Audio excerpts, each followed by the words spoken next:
É. As bancas é complicado, a gente fica refém, né?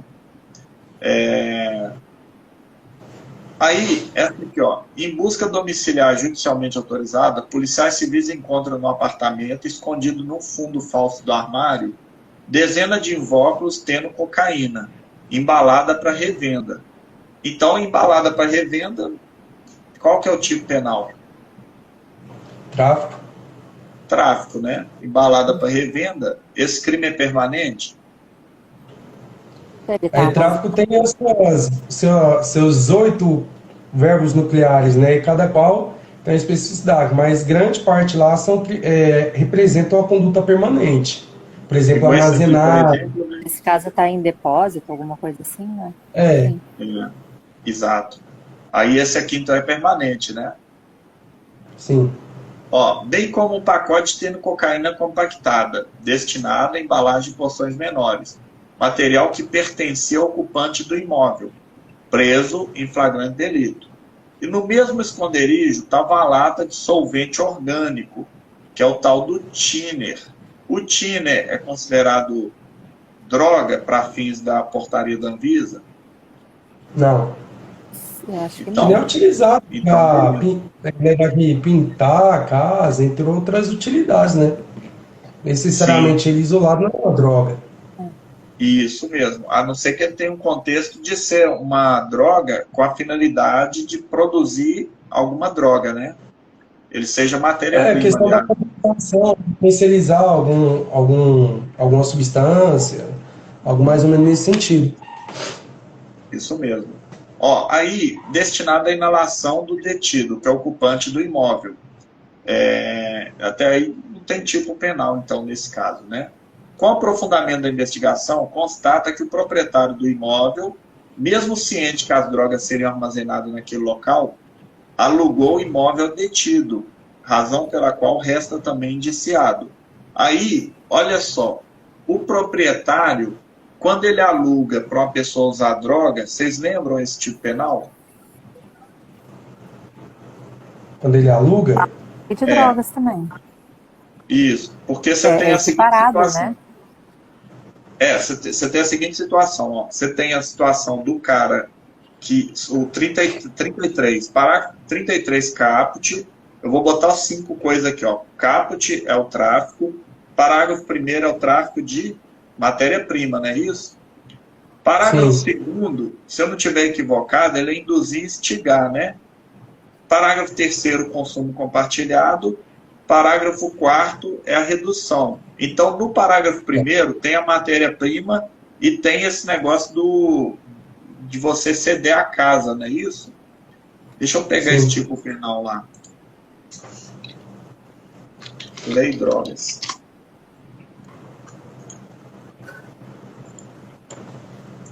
Teve até uma decisão direcionada para esse proprietário, né? No caso, se comprovar que culpa em vigiando ou em eligendo, aí Ah, sim. nesse caso ele também pode perder a propriedade, né?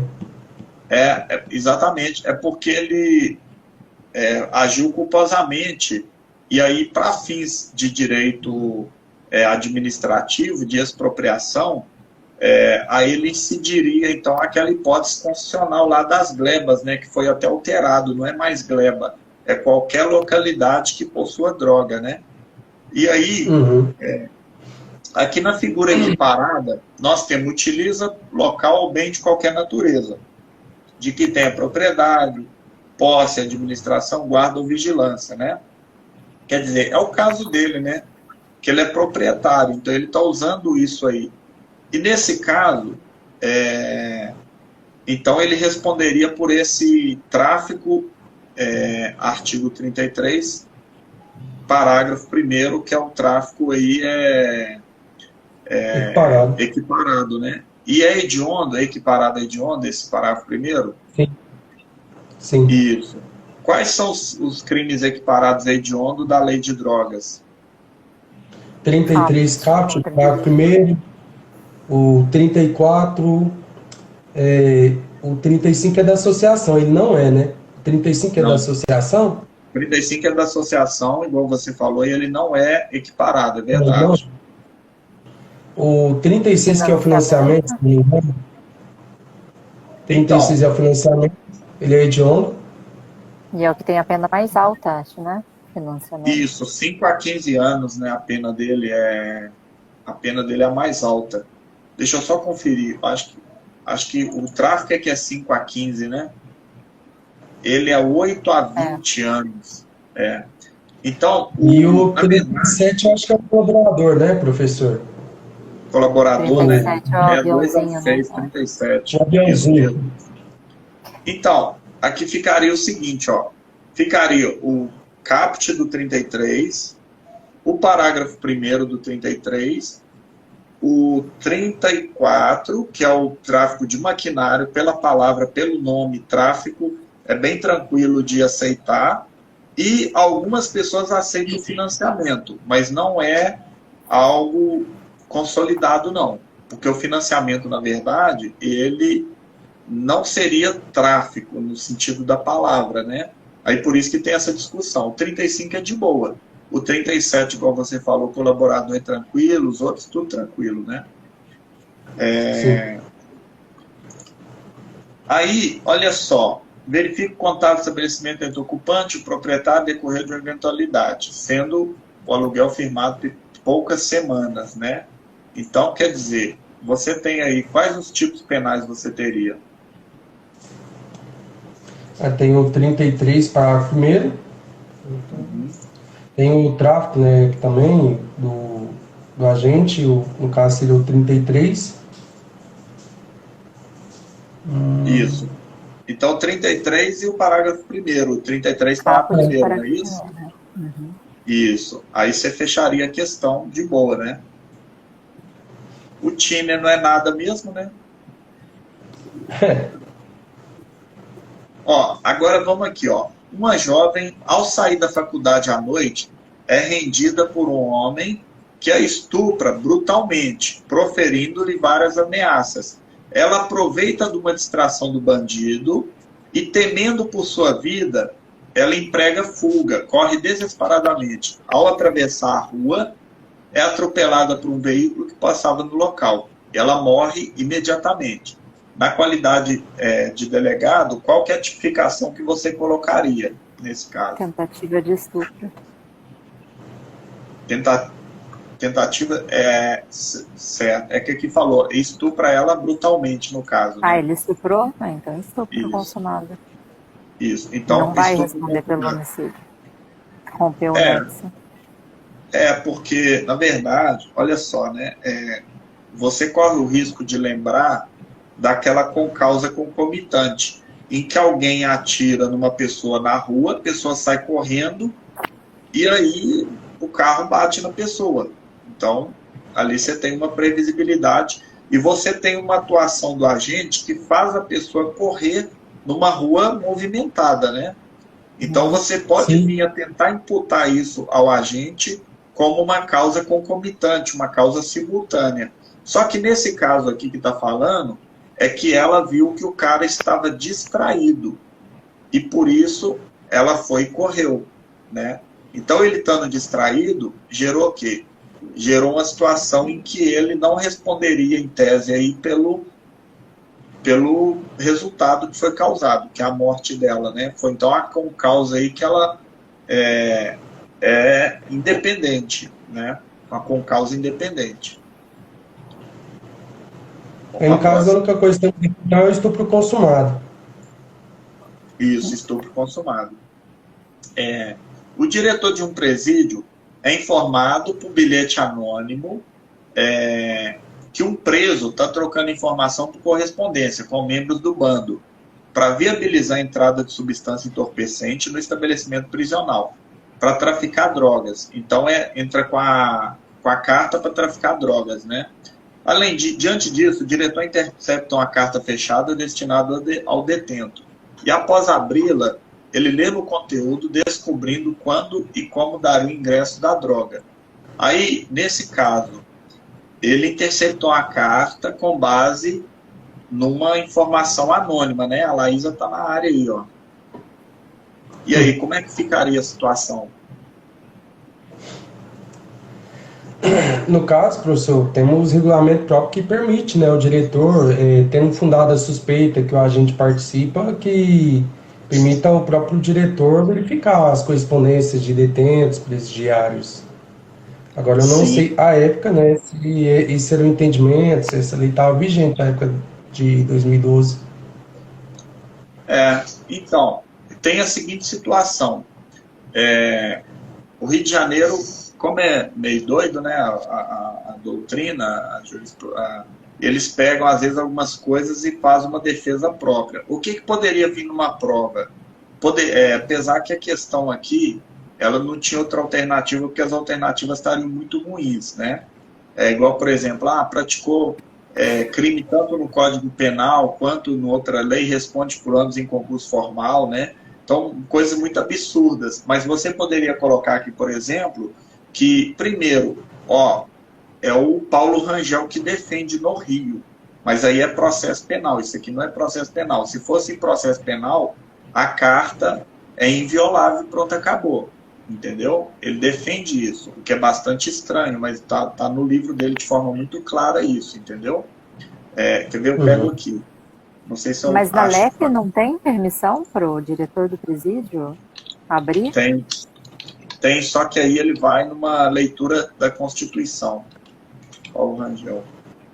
Deixa eu Na pegar aqui realidade, no professor, eu livro. acho até esse caso interessante, porque teve uma jurisprudência recente, talvez assim, a banca possa até se aprofundar com relação a denúncias anônimas de pessoas que estejam tentando entrar ao presídio. Aí, no caso, segundo essa jurisprudência, eles disseram que não é permitido, se não houver, com base unicamente na denúncia anônima, né, É, fazer uma revista. tem que ter Exatamente. uma verificação, né, anterior. Denúncia por si só nunca pode. A denúncia anônima, assim, via de regra, o standard probatório que ela representa é mínimo, né? Ela não permite nada, somente uma verificação, ou pelo menos assim, verificar se procede mesmo as informações. Pois é, cara. Eu tô tentando achar o Paulo Rangel. Vocês têm fácil aí? Tô só Para no celular. que né? Importante. Eu separei aqui uns livros aqui, mas acabei que eu não.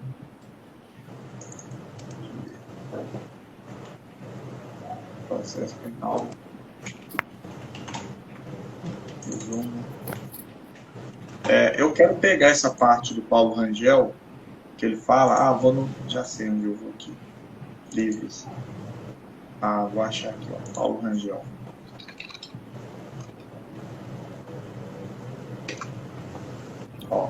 Não, achei o tribunal do júri dele. Achei o tribunal do júri. Não vou achar fácil, não. Mas ele fala que é inviolável, né? O que é bastante estranho a defesa que ele faz, né? Depois eu tenho que separar aqui meus livros aqui para eu pegar fácil, né? Mas essa é a posição dele, tá? Porque ele fala que a Constituição ela só prevê aquela redação em último caso, né? Instrução criminal, instrução processual para telefone. Interceptação. Telefônica, Daí né? ele entende, Isso. então, que só interceptação seria possível a Só a violação, interceptação. então. A não Mas, ser se o cara entregar a carta. mas Entendeu? esse foi o fundamento dessa questão aí, então? Não. Essa aqui é de penal. Se fosse em processo penal, a posição do Paulo é essa, entendeu? Que vocês precisam guardar ela, tá? Mas nessa questão aqui, o fundamento dela é que, nesse caso, ele não praticou crime porque ele pode restringir o direito da pessoa de ter esses benefícios aí, né? A comunicação, ele pode restringir a visita, ele pode restringir as regalias, não é isso? Aí ficou essa alternativa. Eu vou achar o Paulo Rangel depois e vou mandar para vocês aí para que vocês possam ter acesso aí a essa defesa que ele faz, tá? Vamos para a próxima aqui. um condutor do veículo, vocês lembram aquele caso do STF em que a pessoa fugia para ela não ser responsabilizada civilmente? Fugia para não ser... Que eles alegavam o Nemo Tenedo se deteger, né? A excusa é que não poder comprovar algo contra si próprio. Isso. Essa discussão.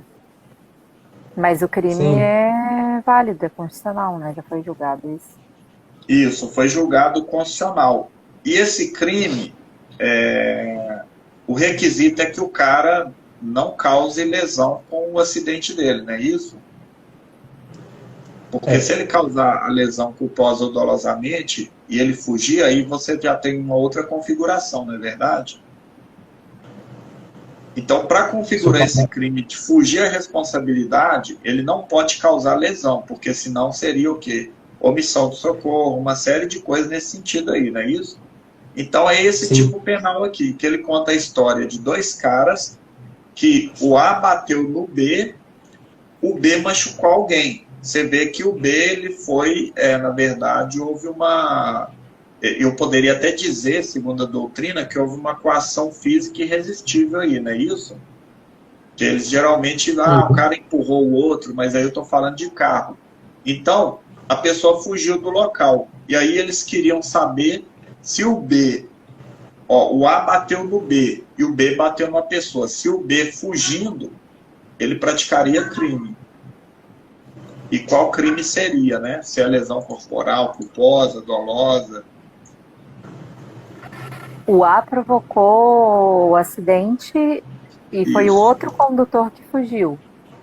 Foi o outro, isso, que fugiu. Ele responde pela omissão do Código de Trânsito. Do CB. Isso, omissão do Código de Trânsito, porque ele poderia ajudar a pessoa, né? Que machucou o suposto indivíduo que estava lá na rua, né? O transeunte, né? Agora, se fosse um pedestre passando, responderia pela omissão do Código Penal. Exatamente. Se fosse o pedestre quem está delinquindo, esse pedestre que não salvou, aí já seria um 35. Isso mesmo. E no caso do A, seria daí lesão ou homicídio com causa de aumento. Perfeito, isso mesmo. Vamos para a próxima questão aqui. Considerando os delitos contra o patrimônio, é correto afirmar: o crime de extorsão qualificada pela restrição da liberdade de locomoção da vítima, que é o sequestro relâmpago, ao contrário do 158 do artigo, ele é classificado como crime de mera conduta. Não. Extorsão qualificada pela restrição da liberdade de locomoção não é crime de mera conduta, não. Exatamente, porque ele prevê um resultado. Qual que é o resultado que ele prevê? A obtenção da vantagem.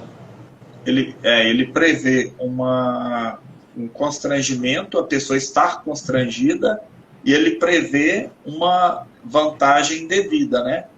Ou seja, ele está tentando proteger que não haja o constrangimento e que esse constrangimento ele não cause uma vantagem devida. Porque sem a vantagem devida seria o mero crime de constrangimento ilegal, não é isso? Isso. Aí beleza. Então, tá falando que a mera conduta está errado. O crime de dano qualificado pelo motivo egoístico é de ação pública condicionada à representação. Não. É privado. Isso. Inclusive, eu estava fazendo recurso para a Kellen, ele até caiu lá, né, no concurso dela lá na segunda fase. Né? No Paraná? Professor, é até interessante essa questão do motivo egoísta, porque, se eu não me engano, são duas situações em que ela repercute no Código Penal, né? Uma é esse do dano e a outra é a da instigação ao suicídio. Só que ambas têm consequências diferentes. No caso do dano, ela é uma qualificadora, se não me engano, e a da instigação ela é uma causa de aumento. Acho que é duplicado ou elevado ao dobro. Né? É porque no crime de induzimento, instigação, auxílio ao suicídio e automutilação, as qualificadas agora é só morte e lesão corporal, né? Isso. O crime, no caso de apropriação indébita previdenciária, é extinta a punibilidade se o agente é primário e bons antecedentes, e desde que tenha promovido após o início da ação fiscal e antes de receber oferecida a denúncia, o pagamento da contribuição social previdenciária, inclusive acessórios. Não. É até a ação fiscal. A causa é extintiva de punibilidade. Isso mesmo. Aí depois é a possibilidade de perdão judicial, se for posterior. Sim. Na verdade, você tem lá no tipo penal exatamente isso que você está falando, que você tem o perdão judicial. Só que você tem uma lei também do tributo que ela... 10.684, ela amplia para qualquer tempo, né? Lembrando que ela não se aplica no caso de energia elétrica, né? No furto estelionato. Sim. Então ela amplia até para depois da execução, né? Período da execução. Sim. Bacana. O crime de dano em coisa de valor artístico, arqueológico ou histórico foi revogado tacitamente pela lei dos crimes ambientais. Tá certo. Tá certo. Tá. Aquele que se apropria da res derelicta, deixando de restituir ao dono legítimo ou possuidor e entregar à autoridade competente no prazo de 15 dias, pratica crime.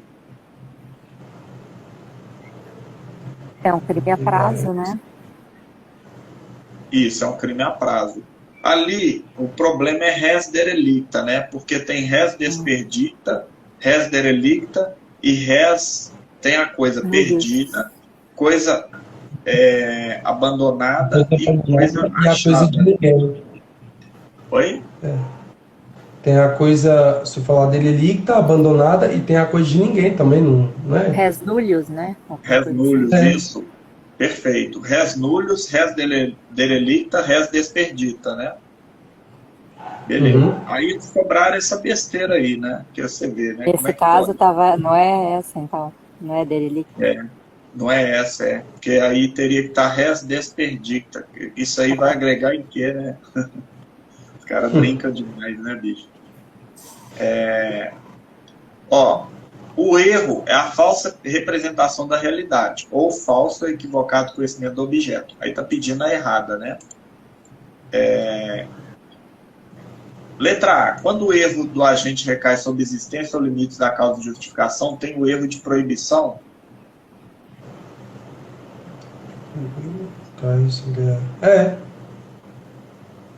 é o erro de proibição? Na verdade, aqui já estamos entrando na famosa teoria limitadora, né? Eu sempre, vez ou outra, sempre a gente está discutindo sobre ela. A questão é que tem os três pressupostos, que é o pressuposto de existência, os limites e o alcance, né, se não me engano. Pressuposto de existência, limite e o alcance. Na verdade, as duas você tem o seguinte, você tem aquela discriminante em razão dos pressupostos fáticos que estão nas elementares, não é isso? Que aí, se esses pressupostos fáticos estão na elementar, você erra quanto a uma elementar, quer dizer que você erra quanto a tipicidade, ou seja, vai excluir o fato típico, não é isso? Exatamente. Só que você tem essa que ele está falando aqui, que é existência ou limites da causa de justificação. Essa limites ou existência seria qual erro de proibição? Seria o erro de proibição indireta. Isso, indireto. Ou seja, existência ou limites, né? Existe uma norma, né? Igual, por exemplo, assim, legítima defesa da honra, né? Que não é mais aceito. O problema é que, assim, como é que vai saber que, na verdade, funciona assim, você não pode mais falar isso, mas o júri pode, você não tem como saber do que ele absolveu, não é verdade? A lógica não é essa. Então ele vai continuar absolvendo do que ele achar. Ele achou o cara legal, absolve e pronto, acabou. E aí, como é que vai saber? não é verdade? Então, assim, você tem aí os limites e a existência, que é o erro de proibição indireto, que você falou, Humberto, que nesse caso está adotando a teoria limitadora, a teoria limitada. Por quê? Porque a extremada, ela ia falar 3, né? Então ela ia falar erro sobre os pressupostos fáticos. Como ela não falou, você chegou a essa conclusão, não é isso? Exatamente. Dá para saber até a posição da banca, né? No erro de tipo essencial excusável, há a exclusão da tipicidade. Tá certo. Certo, né? Que excusável quer dizer que é desculpável, não é isso? Isso. O Código Penal adotou a teoria estrita da culpabilidade acerca do erro incidente sobre as causas de justificação. Não, ele adotou a limitada, né? Mas estrita não é limitada? Isso, ele adotou a limitada, porque a estrita ela é chamada de extremada, o que é uma grande sacanagem, mas isso já é uma julgada que os caras fazem, porque você identifica a extremada e você fala, então se uma é extremada, a outra é estrita. Mas na verdade a extremada é a estrita, né? É uma sacanagemzinha que eles usam, né? E por que o código adotou a limitada? Mas para questão de coerência mesmo, né? Que nem o senhor já explicou de início, sobre os pressupostos fáticos, excluir a tipicidade e as demais excluir a culpabilidade. Isso mesmo. O erro acidental atinge os aspectos ou dados secundários do delito. Não. De forma alguma. Não, peraí, tá certo. Certo. O erro acidental, o essencial, ele exclui, no caso, o núcleo, né? O agente é contra a tipicidade. E o acidental, ele incide sobre os dados secundários. Por exemplo, o agente é contra a pessoa, contra o objeto, o modo de execução, ou se engana, ou também ele é contra o nexo causal, o resultado, né?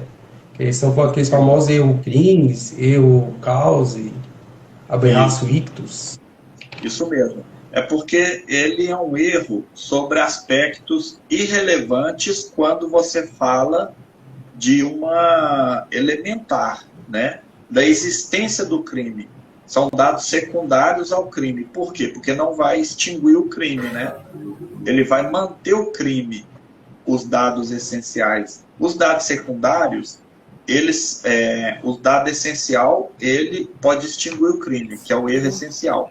O erro acidental, ele vai fazer o quê? Ele vai incidir sobre tempo, lugar, maneira, quantidade de pessoas, o tipo, a execução, né? Então aí está certo essa aqui. O erro de proibição inexcusável, a gente pode ter a pena atenuada. Sim, exatamente. Então, na verdade, eles usaram o termo atenuada. Diminuição, né, professor? Eu acho que, assim, talvez é causa de diminuição, né? O erro de proibição inexcusável. Então, e não exatamente isso que você está falando, porque eles queriam... a banca ela foi a técnica aqui, porque o erro quanto à existência da norma é uma atenuante, mas o erro de proibição é uma causa de redução da pena, só que eles usaram a atenuada em sentido amplo, que é atenuante e causa de redução, não é isso? Aí por isso que ela ficou nesse formato aqui, o que é bastante estranho. A próxima é sobre o Estatuto do Desarmamento.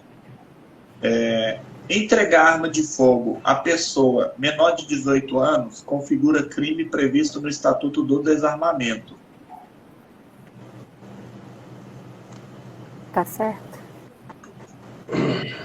Então, hoje estaria certo. Qual crime seria, Ju? O 13? O entregar hoje seria calibre equiparado a calibre restrito, né? 14? Sim. Que entregar é diferente de deixar que a pessoa pegue, né? Omissão de cautela, que é culposa, né? O único previsto lá no Estatuto de Armamento na modalidade culposa, né? 13 caput. Isso mesmo. O proprietário da empresa de segurança que não registrar a ocorrência policial e não comunicar a PF nas primeiras 24 horas depois do ocorrido, o roubo da arma de fogo, responde apenas administrativamente. É crime. Não. É o mesmo tipo da omissão, né? De cautela equiparada. Tipo, né? Exatamente. Pratica contrabando ou descaminho quem importa ou exporta a arma de fogo de uso permitido sem autorização da autoridade competente. Não. Internacional. Porque tem uma figura especializante, né? Isso. Por isso que não Só seria que contrabando ou descaminho. O colete é essa já existia naquela época? 2012? 2012. O colete ele é Porque contrabando. agora, Isso. então, agora temos essa conduta prevista e inclusive ela é hedionda, né? Então, ela já era antiga, né? Que o Estatuto de Desarmamento é 2003. Aí agora é lei de onda, exatamente. Aquele que é encontrado na residência, na posse de arma de fogo de uso proibido, 5 armas de fogo de uso restrito e sem munição de arma de fogo, responde por um crime só.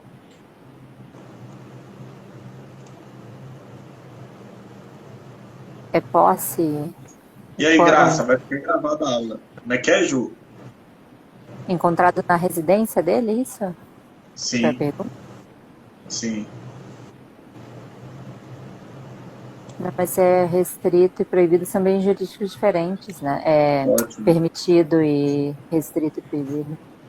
Ótimo. Você está lembrando a jurisprudência do STJ. Perfeito. Até porque, na verdade, você já tem ali um crime hediondo, né?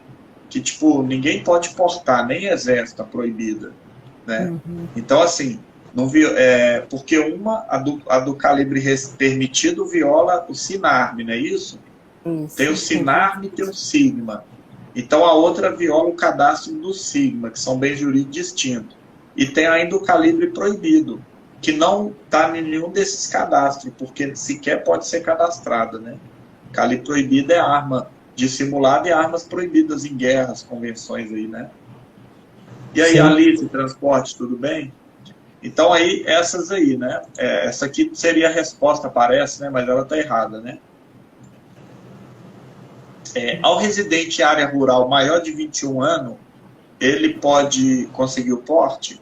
Residente maior de 21 anos? 25 anos? Ótimo. Sim. 25, perfeito.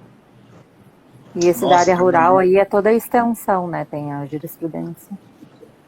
Exatamente. Tem um crime aqui, ó. Nossa, esse aqui é pesado demais. Vamos lá. Peraí.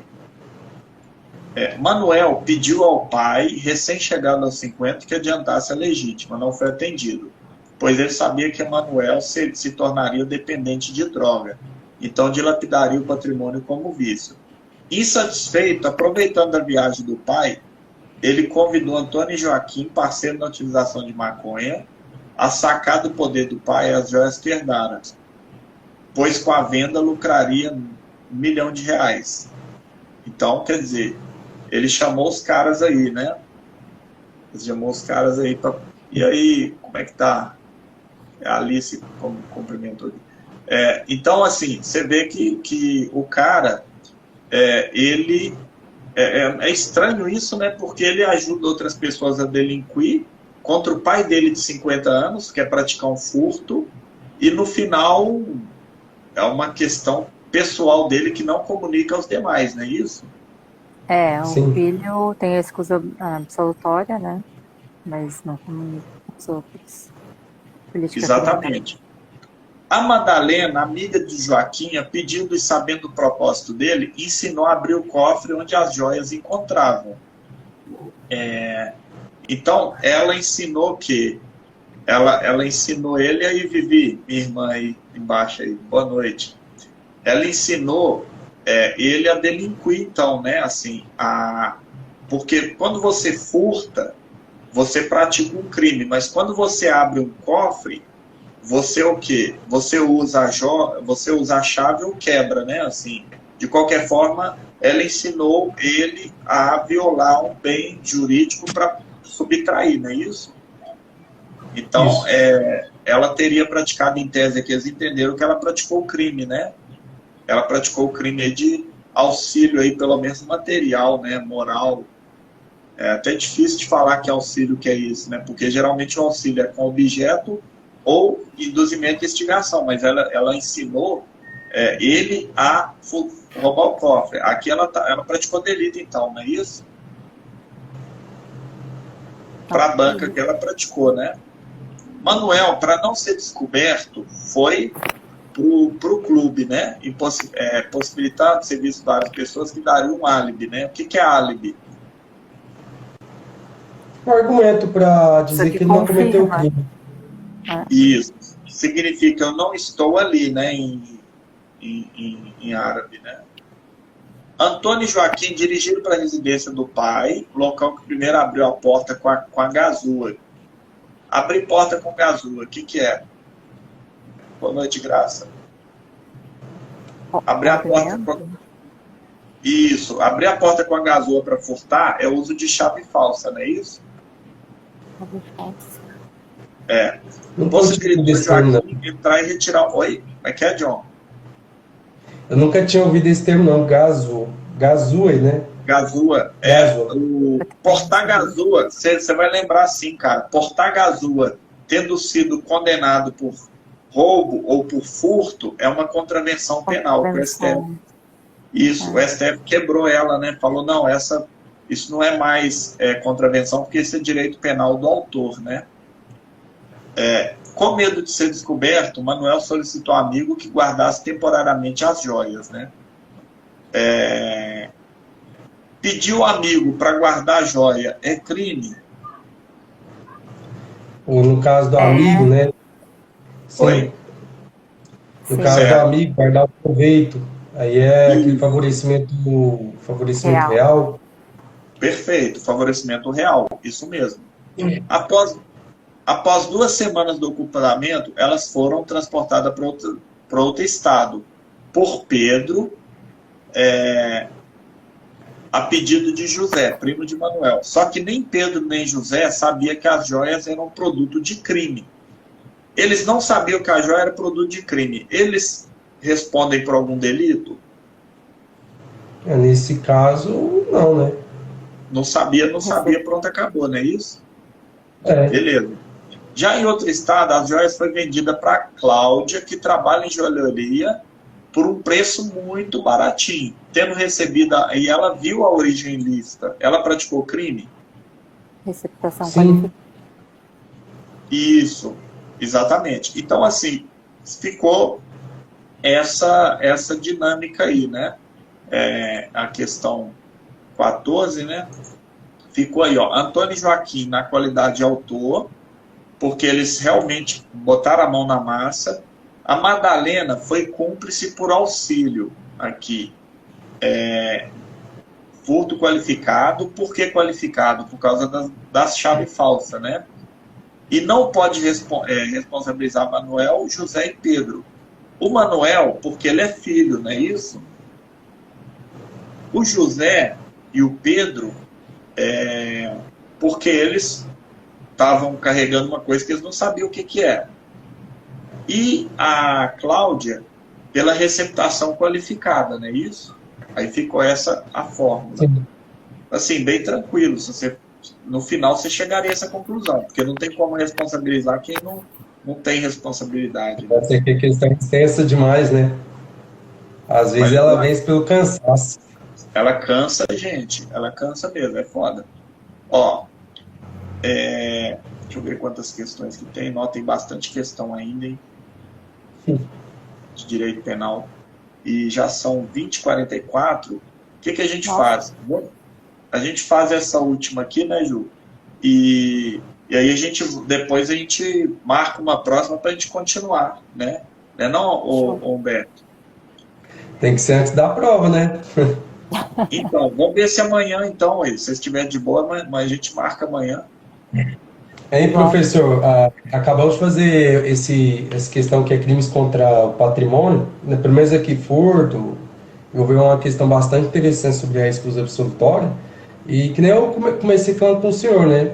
Como é o Gilabete, o presidente da banca na parte penal, acho que, pelo menos assim, minha aposta é que ele vai direcionar muito especificidades, questões a respeito dos crimes contra a dignidade sexual e esse contra o patrimônio. Eu lembro que eu e a Júlia fizemos alguns simulados e eles cobraram, assim, pelo menos assim, posicionamentos bem criteriosos e específicos do Gilabert, que são coisas realmente dele. Eu lembro de uma questão que eu até, assim, até hoje não me conformei com ela, que é aquela questão do furto com abuso de confiança. Se eu não me engano, o Gilabert ele fala que não basta a pessoa compor um status que requeira, talvez, uma confiança, por exemplo, empregada doméstica. Ela tem que ter a confiança dos agentes para que incida essa qualificadora. Teve até uma questão que a empregada foi contratada no dia e nem decidiu. Oi? Eu vi uma coisa nesse sentido mesmo. Eu acho que eu vi alguém comentar isso. Acho que foram vocês. O Gilabert, ele tem esse posicionamento e ele fala que tem que comprovar que a pessoa detinha essa confiança, né? Que nem estava citando o caso da empregada doméstica. Por exemplo, se ela começou a trabalhar no dia, não significa que por ser empregada doméstica, caso eventualmente ela venha furtar alguns objetos dos seus patrões, que vai incidir a qualificar, no caso, a qualificadora, no caso do furto, né, do abuso de confiança. Porque às vezes, tendo um dia, ela não tem a confiança dos seus patrões. Agora, aquela empregada que tem mais tempo de corrido, confiança do patrão, chefe, entre outras coisas, aí nesse caso, sim, pode incidir. Acho que leva em conta a proporcionalidade, né? Que não seria proporcional, né? Uma empregada que entrou ontem e levar a mesma qualificadora, etc., que outra. Se bem que tem Isso gradação, pode né? até favorecer o crime, né, Júlia? Porque aí quem está mais antigo vai querer praticar o delito, porque tem um tratamento igual a quem entrou ontem. É. Verdade. Pode ser um fator que até motiva o delito, né? Amanhã vocês vão estar tranquilo nesse horário? 19? Sim. Sim. Pois é. A gente mete bronca amanhã. Vamos fazer essa última aqui, que essa aqui é aquele caso em que o cara erra em 2 tempos, né, sobre o delito, né? Oswaldo, desejando matar, disparou o revólver contra Arnaldo. Em razão do susto, desmaiou. Oswaldo, acreditando piamente que o Arnaldo estava morto, colocou na cova rasa que havia cavado, enterrando, vindo a vítima efetivamente a morrer, em face da asfixia. Aí Oswaldo, ele praticou. O que ele praticou? Essa é a maior discussão, mas eu acredito que pelo tempo que foi aplicada a prova, deve ter sido um homicídio simples, né? Sim. Que a banca também é garantista, né? E a posição dela de não considerar aí uma responsabilidade na visão deles objetiva, né? Porque se o cara quer matar a pessoa aqui, ó, ele matou o quê? Disparou o revólver. O revólver é um homicídio simples em tese, né? E quando ele enterra a pessoa, aí você tem o quê? Você tem o soterramento, né? Que é uma forma de asfixia que é a qualificadora. Então, como é que é essa questão? Ele não queria matar com a qualificadora, mas ela aconteceu no meio do caminho. Só que aí é aquela coisa, né? Você vê que é um erro acidental, não deveria ser levado em consideração, né? Ele é irrelevante, mas a conclusão que se chega é que, nesse caso, ele responde pelo homicídio simples, porque ele errou quanto a essa qualificadora, né? Verdade, quanto à questão do...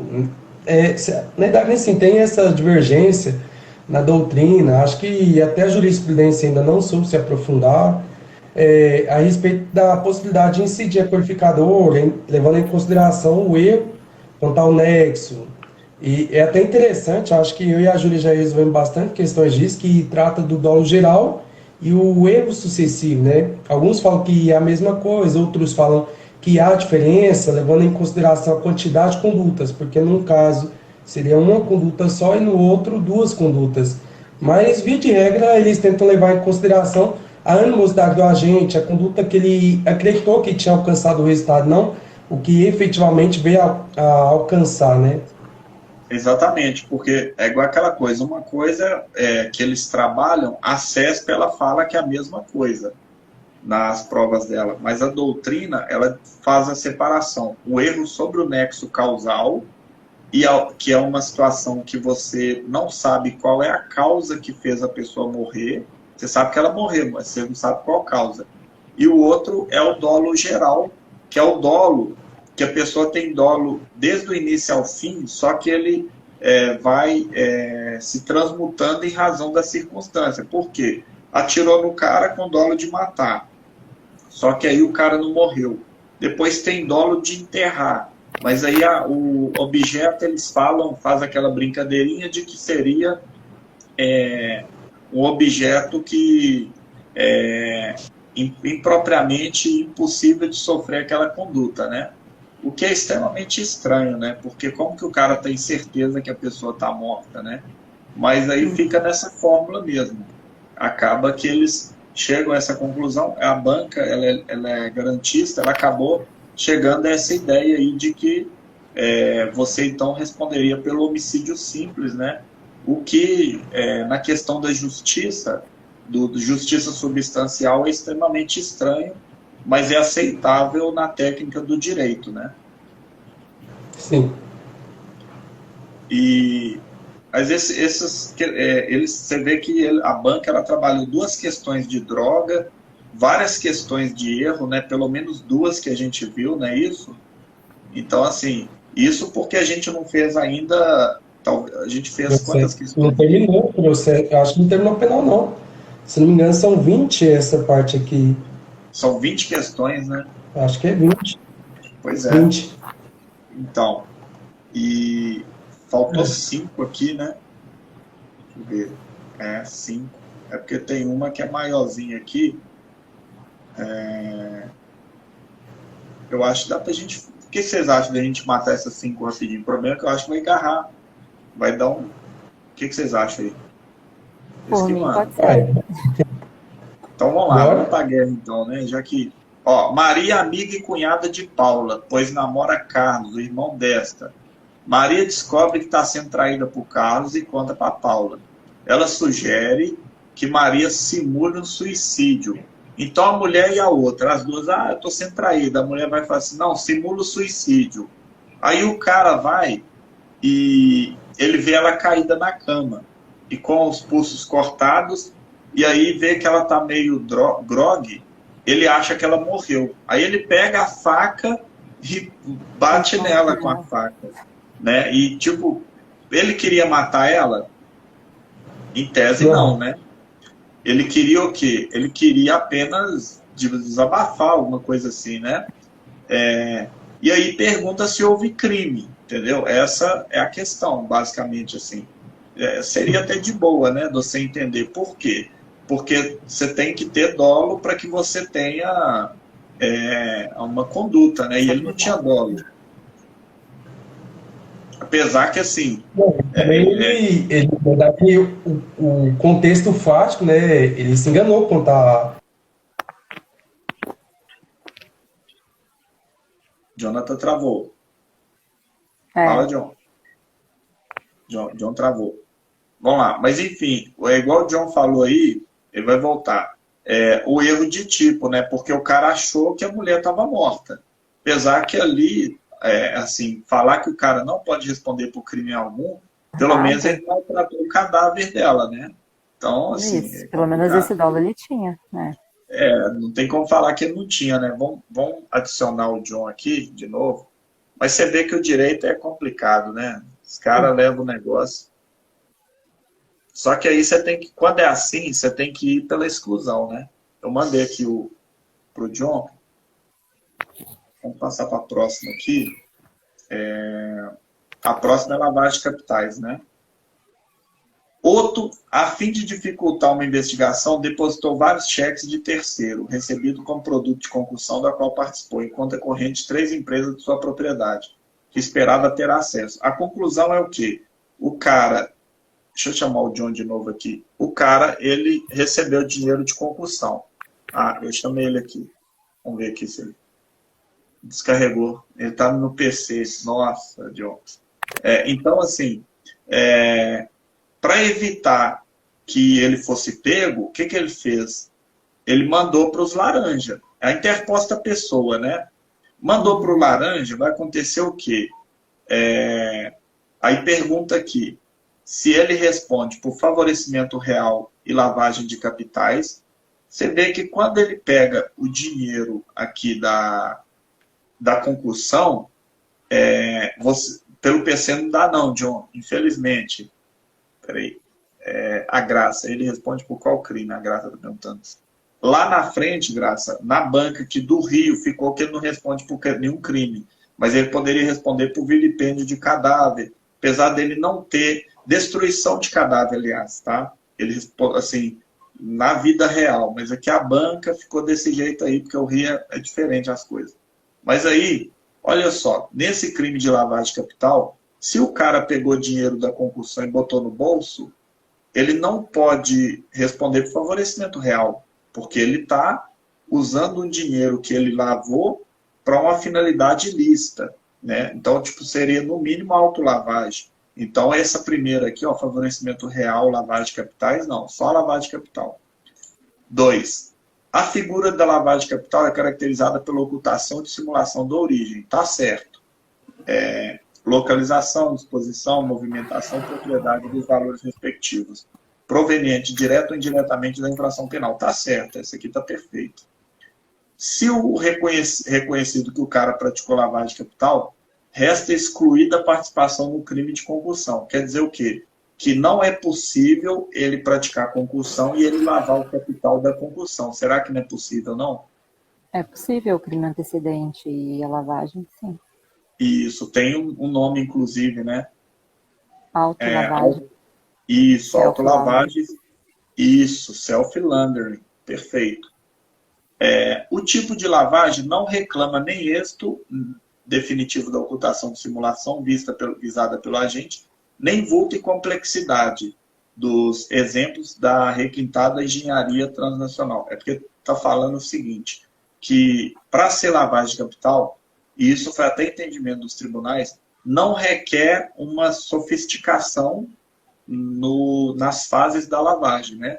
Você botar no colchão com o ânimo de querer ocultar já seria lavagem, não é isso?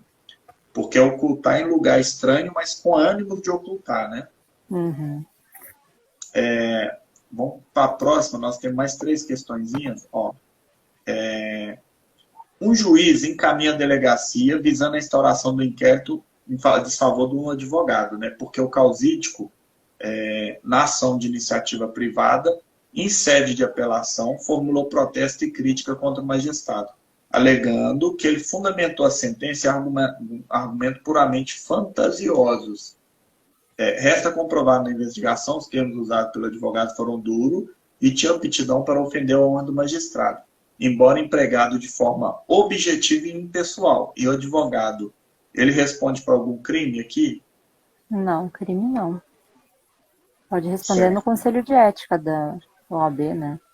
Perfeito. E detalhe, a imunidade do advogado abrange quais crimes?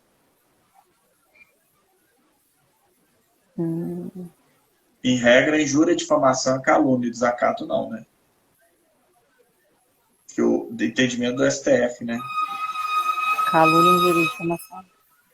Eu acho que, aliás, a injúria e difamação, né? Acho que a calúnia não. Isso. A calúnia e o desacato ele responde, né? Isso. Aí, mais 2 questõezinhas, ó. Uma, crimes contra a relação de consumo, é certo. Aí, aqui, ó. Fraudar preço por meio da divisão em partes de bem ou serviço habitualmente oferecido à venda em conjunto é crime contra a relação de consumo, né? Esse é da Lei 8.137?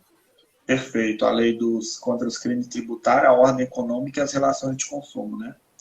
Formar acordo, convênio, ajuste ou aliança entre ofertante visando a fixação artificial de preço ou quantidade vendida ou produzida. Acho que é. Aí, esse aqui ficou como a prática do cartel, que você está juntando várias empresas para fazer aqueles tabelamentos, sabe? Uhum. Aí, essa aqui seria o gabarito. Deixar de organizar dados fáticos, testes científicos que dão base à publicidade. Essa seria também a alternativa, né? Porque se a B é a única que está errada, né? Favorecer ou preferir, sem justa causa, comprador freguês. Ressalvar sistema de entrega e consumo por meio do distribuidor ou revendedor, né? Tem alguém que entrou aí, penal com canela. É a Mari Canela. A Mari Canela, Ruiva. que veio aqui fazer a prova, né? Isso. Ah, pô, legal. Ó, fraudar preço por meio da junção de bens ou serviços comumente oferecido à venda separado. Isso aqui é o tipo penal, tá de boa, né? Agora nós vamos para a última aqui, então, né? Dessa questão aqui. Aí nós vamos fazer 15. Deixa eu ver. Isso. Bom, vamos fazer 20, né? Vai acabar o penal, né? Aí amanhã nós vamos pegar o processo penal. Alfredo, querendo matar Epaminondas, sobe até o terraço do prédio, portando um rifle de alta precisão. Com silencioso e mira telescópica. Sem ser visto, constata a presença de Gildas, outro atirador, em prédio vizinho, armado com escopeta, também preparado para matar a vítima. Tendo Alfredo percebido a intenção. Quando Epaminondas atravessa a rua, ambos começam a atirar, vindo a vítima morrer em face do disparo do Gildenes. Aqui você tem o quê? Geralmente, o exemplo dado pela doutrina é que um não sabe do outro. E aí você teria um tipo de... não teria concurso de pessoas. Incerta. É isso, a colateral, né? E se você não achasse quem, essa colateral poderia transmutar numa colateral incerta, porque você não sabe quem, né? E teria ainda aquela indeterminada que não acha, nem sabe de onde que veio os tiros, né? Então aí você tem o seguinte, aí esse caso aqui, você não tem a colateral, por quê? Porque um sabe do outro. Uhum. E você tem o concurso de pessoas na seguinte ideia, não precisa ter bilateralidade, não é isso? Do ânimo subjetivo, né? Do vínculo. Basta que um adira a conduta do outro, não é isso? E é o que aconteceu, porque quando esse aqui está atirando e o outro viu que ele está atirando, mas não é só ver, ele tem que também tentar executar o núcleo do tipo, né? E aí os dois atirando, e esse aqui viu que ele estava atirando e continua atirando também, ele respondeu pelo consumado. Aí ficou essa ideia aí, não é isso? Homicídio consumado. Beleza? Aí nós fechamos então, Ju, e amanhã às 19 horas a gente pega processo penal e vai ser mais rápido, porque a gente já pegou a ideia, você já conseguiu aí organizar aí o seu áudio, a gente já vai começar firme aí, né? Mas foi muito bom a sua participação, do Jonathan, né? Nosso amigo Lucas também aí passou rapidinho, deu um oi, né? Ele estava online, apareceu do nada, ele estava em algum lugar lá curtindo a praia, alguma coisa, aí decidiu entrar e somou bastante aí, é parceiro.